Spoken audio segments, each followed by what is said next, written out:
Let me tell you, this is historical. It has not started with President Uhuru.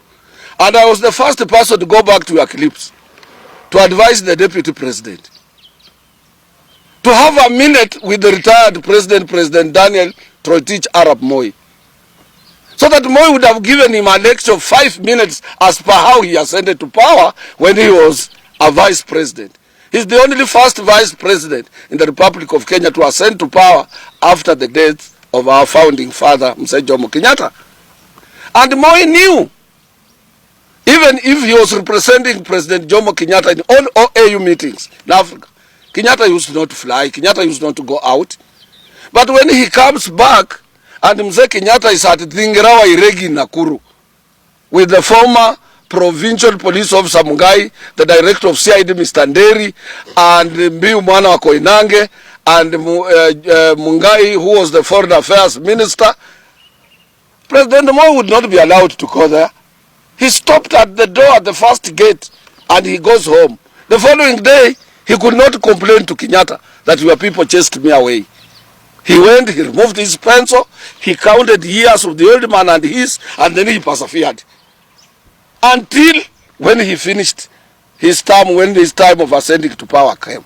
When he was introducing him in any rally, he could hardly take 2 minutes. He says, Your Excellency, this is your meeting. I'm only 2 minutes, address your people. But you are my deputy in a public rally. You want to articulate government policies. You want to go and preside over functions of government, opening up of roads, as if you are the head of, and the head of state is there. Even mentioning the cost of road A to B will cost. Who is leading? We don't have 2 presidents. You wouldn't be happy even if you are self in that seat. So I advised the people who support the deputy president to tell him to have 1 minute.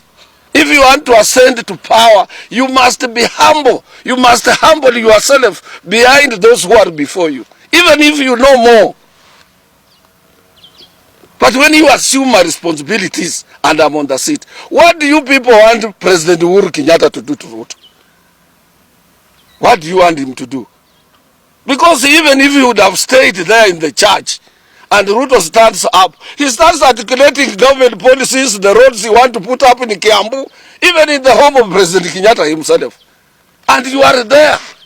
And you give a room to Kuria, Moses Kuria, to think it is Ruto who is running the government and not Uhuru Kenyatta. You make Wambuku Kunjiri in Nakuru to say it is not Uhuru, he's diverting attention in the house that is not his. And therefore soon he's going to find himself alone. I'm saying as an elder, I have nothing to lose. I'm giving him a free advice. Let him disappear as if he's not there, and he will service 2021 and he will survive. But if he wants to be every place where President Kenyatta is, to go to the church, if you are a sinner, even if you went to Catholic church where I go 1,000 times, you will remain a sinner. You will not wash away your sins. Tell him to humble himself. And Ruto harbors hate. Let him try to consult these people, talk slowly, not without. I'm giving him a free advice. If you are recording, send this thing to him. He will survive. But if he goes the way he's going, he's not going to survive at all. And he should not say we did not warn him. The way he has disappeared in Isur, going home, let him sit there. Who is he? Receiving delegates on behalf of government, and President Uhuru Kenyatta is alone with Margaret in the house. Say in that sense, and he's the head of state. I can't allow it, even if it was myself.